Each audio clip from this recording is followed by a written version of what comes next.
I also asked how she planned to fix the fact that players like Caitlin, Angel, and Paige, who are clearly driving massive revenue for the league, are making so little for their first 4 years.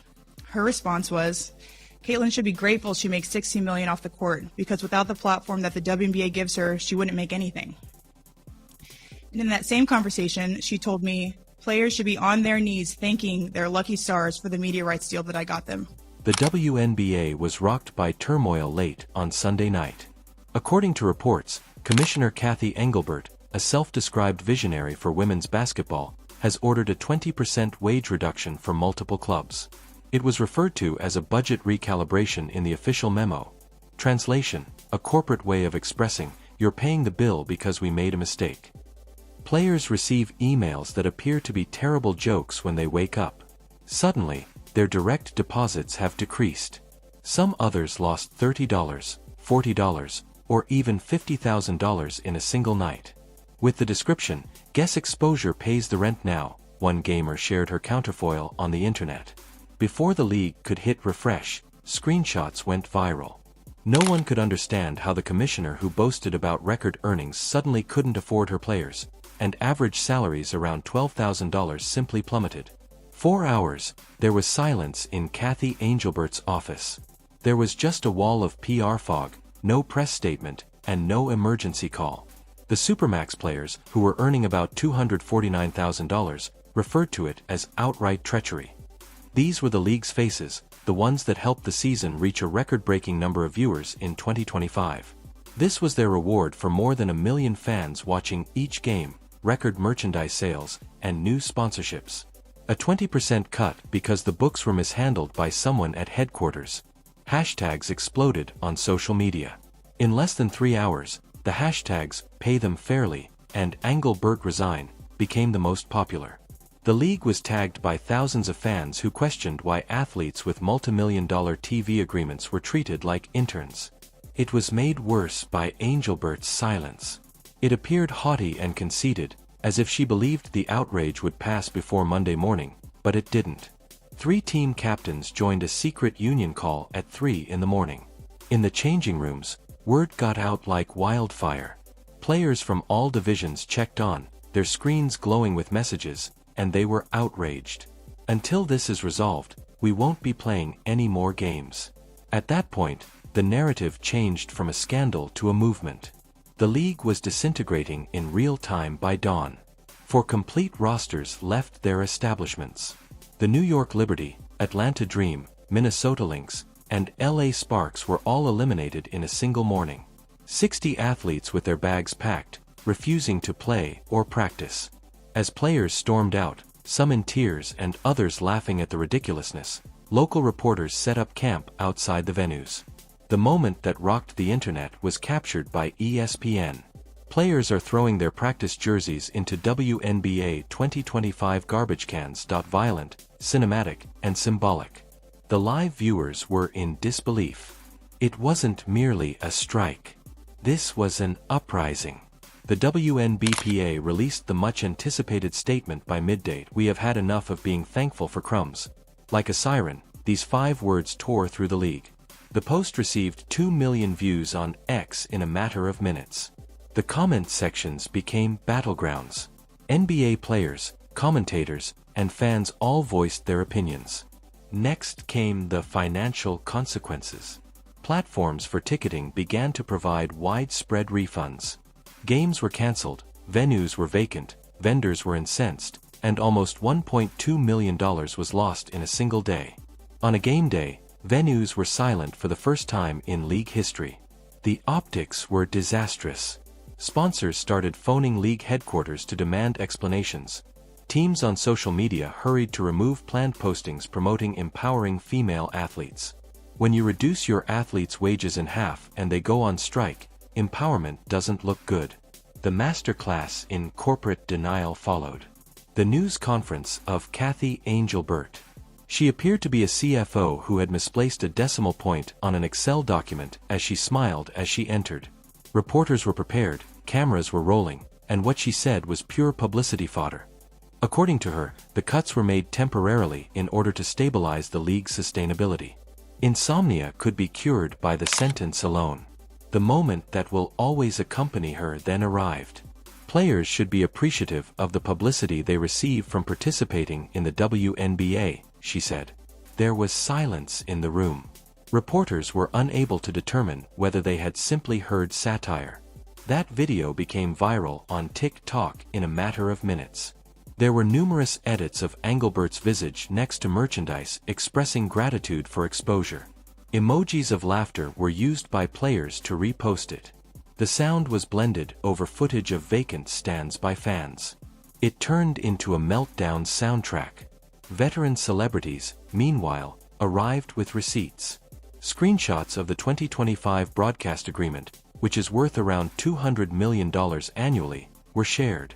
That was the intended source of funding. When she referred to the agreement as historic last season, Engelbert boasted about it. Apparently, this is historic for managerial compensation. Analysts got to work. As it turned out, Engelbert's pay had increased by 18% from the previous year. Yes, it is correct. The commissioner received a rise while gamers lost tens of thousands of dollars overnight.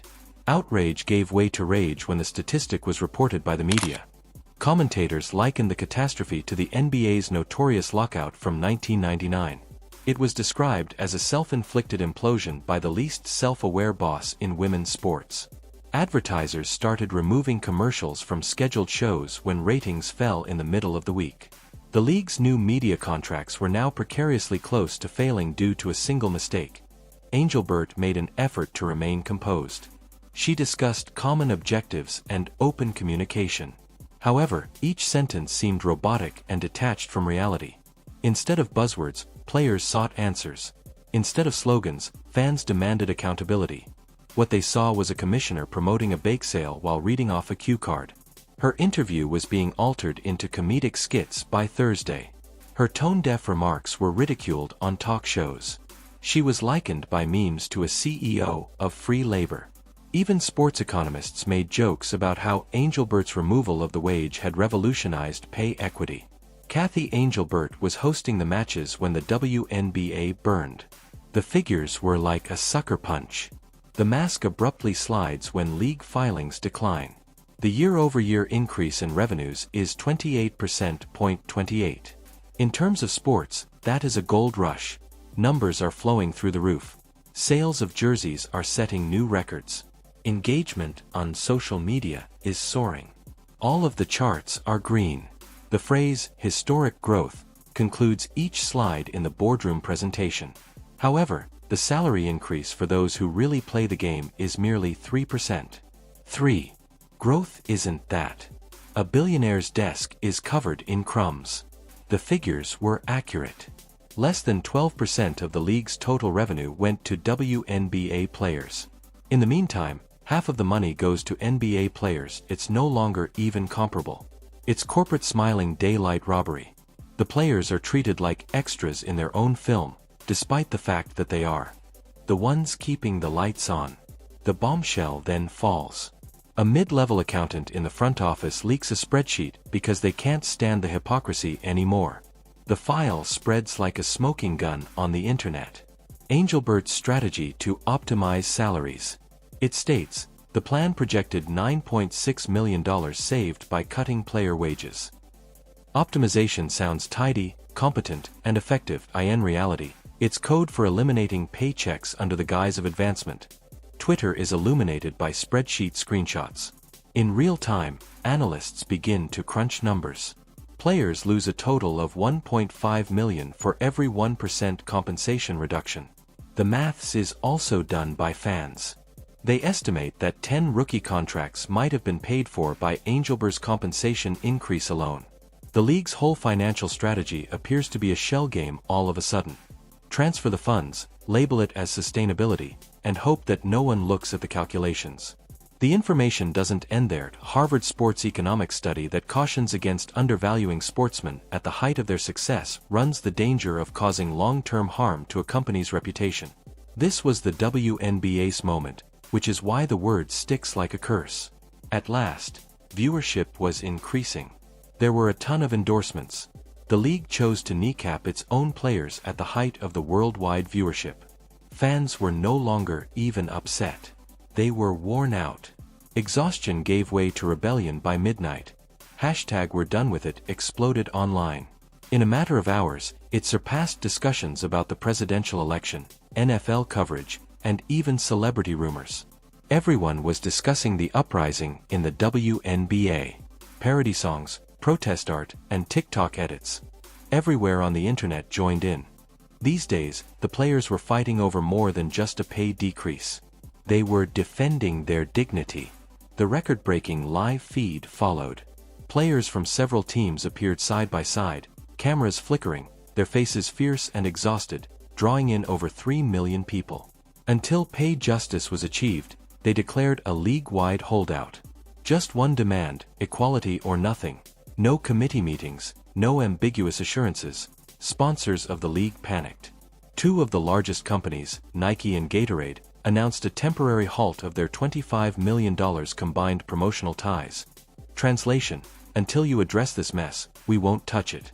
Despite Engelbert's PR team's best efforts, the harm had already been made public and could not be undone. Investors began questioning whether the commissioner was still in charge of her own league. Rookie players went crazy that evening. Live on Instagram, a number of contracts were torn up.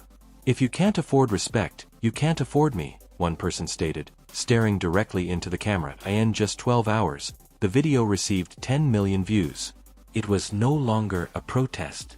It was a moment in culture. Fans put their words into action outside Barclays Center. With placards that said, "Pay them now and we're done watching for free," they poured into the streets. More than 10,000 individuals attended. The pavement trembled with the chants. Parts of the street had to be blocked off by the NYPD. As the demonstration filled every screen, broadcasters had helicopters circling overhead.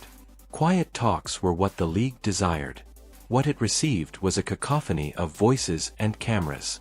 Everything the commissioner had constructed began to fall apart before the end of the week. Official complaints calling for Cathy Engelbert's resignation were made by 7 out of 12 franchises, a courteous way of signaling they were done correcting her errors. Team owners murmured about new leadership styles. Her once proud $200 million ESPN broadcast contract was suddenly in jeopardy as sponsors started to discreetly pull out. Networks prefer control to chaos, and Engelbert had lost it all. The players' union didn't waste any time. They presented the plan for a new equal revenue share CBA, which is a 50-50 split based on the NBA. It was a straightforward message. The days of underappreciated brilliance are past. A deadline of December was established. Players wouldn't play if the league didn't sign. Forget about it.